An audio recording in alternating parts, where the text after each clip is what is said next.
Hello, my lovelies. I'm Ginny O, the author with no last name, and this is Ginny O Reviews, the part of the channel where I review an independent science fiction or fantasy book. Today, I've chosen to review, for my first review, Rebecca M. Horner's Sunsguard 10. You can find Rebecca on Twitter at Rebecca M. Horner or at her website, RebeccaMHorner.com. From the back of the book. A baby unicorn must be protected. He picks one human, usually a girl, to be his guard. Unfortunately, Sun Raiders is a little reluctant. Sunsguard 10. Kaylee Boletto wishes the worst problem she had was the unicorn in her grandmother's barn. But no, Moonshine's colt, Sunny, has decided in his baby mind that Kaylee is perfect for his new best friend, and guard for his vulnerable first year of life. Despite her aggressive and prickly nature, though, the thought of violence makes Kaylee crazy, and the sight of blood makes her downright ill. But little Sunny's magic is a beacon for everything that goes bump in the night. The goblins are after him, and Kaylee's all he has to keep him safe and alive.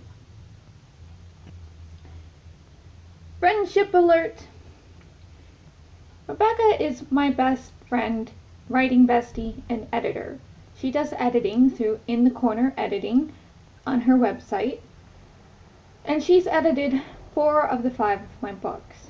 And we talk a lot, pretty much every night. We're also working on a project together called Mystic Writers MMO, and we have at least one book universe that we've set together.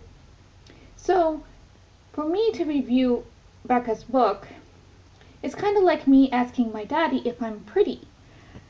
You're always going to get a positive result.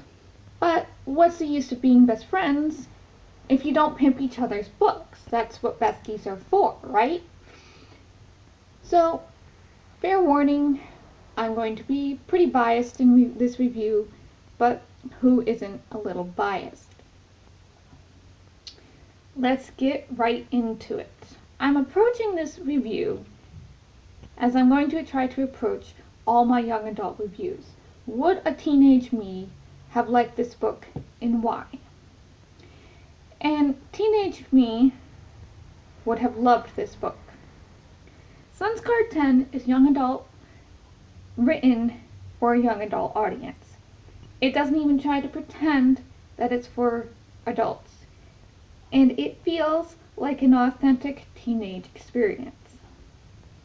Kaylee is on the last relative who wants and can legally care for her, Granny K, when Kaylee wants to live with her cousin Bree 6 hours away. And then cue Sunny and goblins and a whole bunch of unicorn problems to complicate the matter.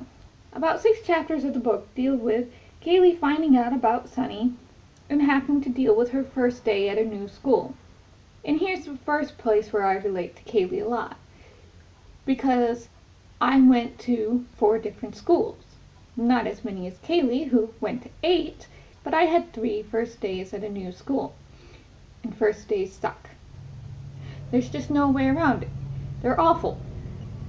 Because you don't know anybody, and you don't know where anything is, and you have to hope that somebody, out of the goodness of their heart, will help you. And on the first day of school, Kaylee meets 2 people who are going to be big influences in her life. The first one is Violet. And Violet is sweet and shy and a very warm-hearted, kind person who really wants to help Kaylee. And I find Violet to be very heartwarming. And I wish that in the schools that I'd gone to, there had been a Violet in my life. The second is Ryan. And Ryan, he at first tries to treat her like, the typical new girl. Let's flirt with the new girl. And Kaylee has to tell him to back off, because Kaylee is not interested. You could consider Sunsguard 10 an LGBTQA+ book. Yes, I did that by rote, because there's far too many letters. Because Kaylee is not interested. This means she could be aromantic or asexual, but she doesn't define herself on that spectrum. She just says she's not interested in girls or boys or dating. And back when I was in high school, I wasn't interested in boys or girls or dating. And there wasn't this huge spectrum of sexualities that we talked about to give you any sort of comfort that this was remotely normal. So to see a main character in a book saying they just don't want to date would have been extremely comforting to high school me. So if you have a child or a teenager that doesn't want to date and needs somebody in fiction who also doesn't want to date, then Kaylee can be that somebody. There they are in work. Kaylee feels like a real teenager. She reacts like a teenager who has been hurt time after time. She's angry, she's defensive, and she doesn't want to trust anyone because she's been betrayed and she's been hurt, and people have pulled out their promises from her again and again. I don't blame her for being prickly. She has a complicated family situation. And family problems don't magically go away in your late teens. Family problems often are here to stay till your 30s or 40s or 50s or your entire life.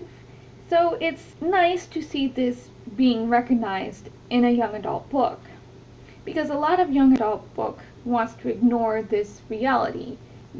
You're done with your family now you need to find your place in the world, and that's not true. Kaylee doesn't know what happened. Becca drops hints and clues to fuel the mystery. And these are really good hooks for further books. If you like a good mystery, here is a good mystery. And the situation with Sunny makes things more difficult. The struggle here is real.